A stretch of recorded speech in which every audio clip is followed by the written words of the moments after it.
boa tarde, boa noite. Vamos agora para a lição 11. Desculpa que no vídeo anterior, estava a miniatura, o tamanho, eu não tinha visto. Eu comecei a gravar e não diminuí. Eu deixei assim mesmo, tá certo? Mas agora vamos para a lição 11, ok? A lição, o estudo é os crentes na sociedade. Texto áureo bíblico está em Romanos 12 e 13. Capítulo 12 e capítulo 13. Os crentes na sociedade.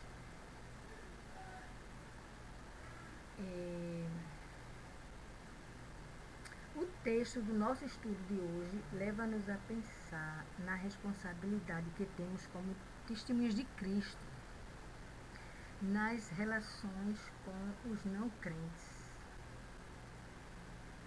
Aí você fala em testemunho, o pessoal pergunta, eu sou no momento Igreja Batista, ok? Mas eu não duvido da fé de ninguém não, entendeu? Muitas religiões, quem sabe muita gente de várias religiões podem ser salvas naquele grande dia, né? Poderão ser salvas, viu? Não duvide disso. A fé em nosso Senhor Jesus Cristo, que é o Salvador, como temos pregado. O texto de nosso estudo de hoje leva-nos a pensar na responsabilidade que temos como testemunho de Cristo, nas relações com os não crentes, no trato com os irmãos e no respeito às autoridades constituídas. Jesus ensinou aos seus discípulos a importância de caminhar a segunda milha, Mateus 5,41. A lei romana impunha a quem não fosse cidadão romano que carregasse por uma milha a bagagem do soldado romano. Jesus ensinou que a nossa fé se evidencia por fazermos mais do que a lei ordena. As palavras de Paulo em nosso texto assemelham-se às palavras de Jesus no Sermão da Montanha. Alguém pode admitir que seja difícil ou até mesmo impossível guardar o que preceitua o texto da segunda milha. Para o homem inconverso é de todo impossível. O Evangelho preceitua que consideremos a felicidade do nosso próximo como a nossa felicidade, que amemos os nossos semelhantes como a nós mesmos, considerando o bem público geral como superior ao bem-estar individual e particular. O amor aos irmãos. Romanos 12. Alegrai-vos com os que se alegram, chorai com os que choram. Sede unânimes entre vós, não ambicioneis coisas altivas, mas admoestai-vos às humildes, mas acomodai-vos. Repetindo. Sede unânimes entre vós, não ambicioneis coisas altivas, mas acomodai-vos às humildes. Não sejais sábios aos vossos olhos. O amor aos irmãos é o tema dos capítulos 12 a 14 da Epístola aos Romanos. O tema dos capítulos 12 a 14 das Epístolas aos Romanos. Os versículos 15 e 16 do capítulo 12 são evidentemente uma referência a esse amor. Devemos cultivar a prática na participação da alegria e da tristeza alheia. Ele diz: chorai com os que choram, alegrai-vos com os que se alegram, chorai com os que choram. Devemos cultivar a prática da participação da alegria e da tristeza alheia. É mais fácil chorar com os que choram do que alegrar-se com os que se alegram. A inveja natural ao ser humano chega a ser um obstáculo. A inveja natural ao ser humano chega a ser um obstáculo à alegria quando se vê a prosperidade do próximo. O crente demonstra possuir o Espírito de Cristo quando revela o interesse altruístico que o leva a participar tanto da aventura como do infortúnio de seus irmãos. A vaidade, a indiferença, o egoísmo e o orgulho caracterizam uma sociedade não cristã. O amor cristão é um vívido contraste com tal sociedade. Os crentes são parte da mesma família de fé. A prova disto está no tratamento que dispensam uns aos outros. Para que possam viver em harmonia, tem que se resguardar contra a presunção e o amor próprio. O amor aos inimigos. Romanos 12 diz: abençoai aos que vos perseguem, abençoai e não amaldiçoeis.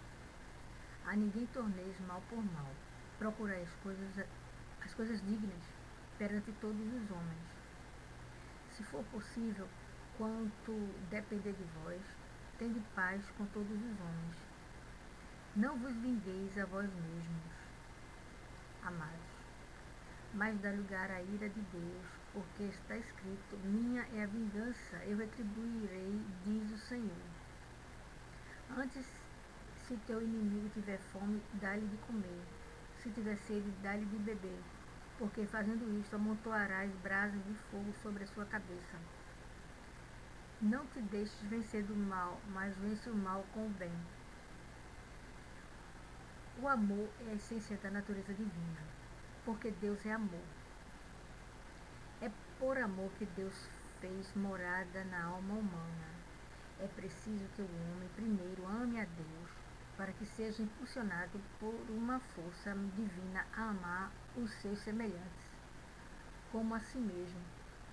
De todos os mandamentos que nos foram dados pelo Senhor, talvez nenhum seja mais frequentemente desobedecido que o mandamento do amor.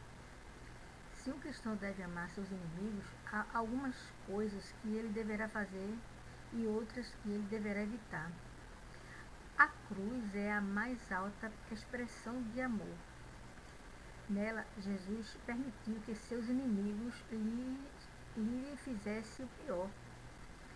E ao invés de amaldiçoá-los ou pedir a Deus que os punisse, o Salvador orou pedindo a Deus que os perdoasse. Lucas 23, 34. O juízo pertence a Deus e não aos homens. Por isso é preferível devolvermos com bem o mal que recebemos. O juízo pertence a Deus e não aos homens. Por isso é preferível devolvermos com bem o mal que recebemos. Se quisermos vingar o mal, estaremos usurpando as atribuições de Deus. Uma prova de amor pode levar os maus à convicção de seus pecados e ao arrependimento. É sempre difícil fazer o bem a um inimigo. É sempre difícil fazer o bem a um inimigo. Mas esta é a orientação de Paulo, perfeitamente de acordo com o que Jesus ensinou e exemplificou. Não vamos permitir que o mal nos vença. Jesus não exigiria de nós uma impossibilidade, ainda que difícil. Este é o melhor caminho para nós. Paulo certamente conhecia a verdade do princípio do amor, por experiência pessoal. Quando ele era ainda perseguidor da igreja, tomou parte no apedrejamento de Estevão. Ele viu Estevão morrer com uma oração nos lábios, suplicando a Deus que perdoasse seus assassinos. Atos 3, 58 a 60. O amor revelado por Estevão aos seus inimigos pode ter levado Paulo. O amor revelado por Estevão aos seus inimigos pode ter levado Paulo a se convencer da falsidade da vida religiosa que levava, a se arrepender de seus pecados e a receber Cristo como Salvador. Atos 26, 14. Ainda que difícil, o melhor caminho para nós é o do amor sem fronteiras, que alcança também os nossos inimigos. É no plano de Deus a maneira mais poderosa de se alcançar a vitória sobre o mal. Título agora é Submissão à Autoridade. Romanos 13, no versículo 1 diz assim: toda alma esteja sujeita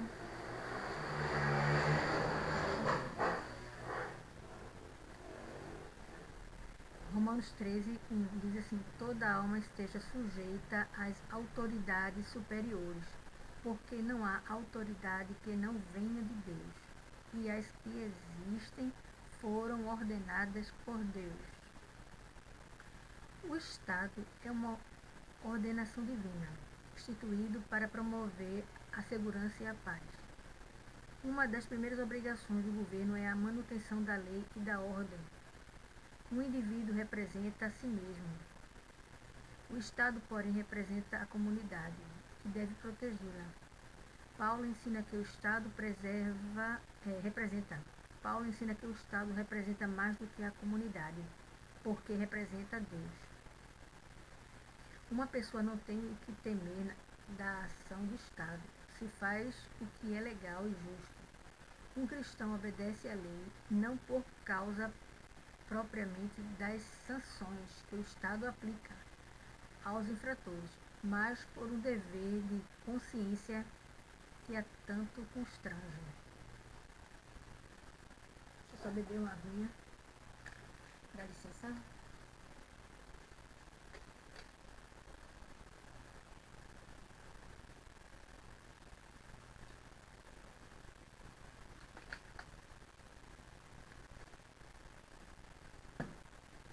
Obrigada.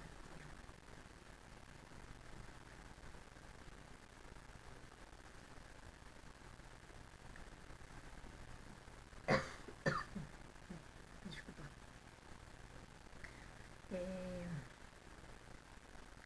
A verdade em ação agora.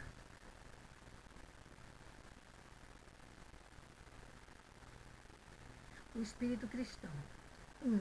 É um espírito de compreensão.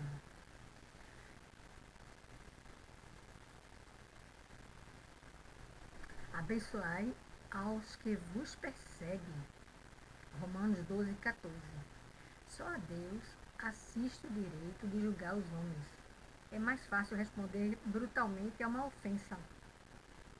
É mais cristão, porém, compreender a ignorância daquele que nos persegue e orar por ele como o Senhor o fez. 2. É um espírito de simpatia.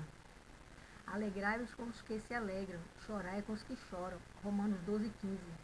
É na capacidade de identificar-se com o próximo que se expressa o espírito cristão. Jesus regozijou-se nas bodas de Caná e chorou até o túmulo de Lázaro. 3. É um espírito de concórdia. Sede unânimes entre vós. Romanos 12, 16.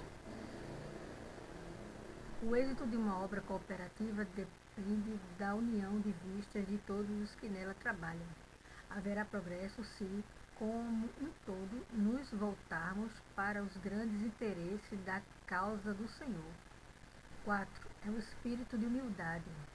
Não ambicioneis coisas altivas, mas acomodai-vos às humildes. Romanos 12, 16. O orgulho é incompatível com o espírito cristão. Numa assembleia democrática, como deve ser uma igreja? Um só que seja altivo quebra a unanimidade. Imprescindível ao bom êxito da obra. 5. É um espírito de honorabilidade. Procurai as coisas dignas perante todos os homens. Romanos 12, 17. É dever do crente exemplificar o defender os princípios elevados pelos quais o mundo, ainda que em trevas, julga a conduta humana. 6. É um espírito de paz. É o espírito cristão, né? É o espírito cristão. que é do crente, do cristão, em Cristo Jesus, em Jesus Cristo.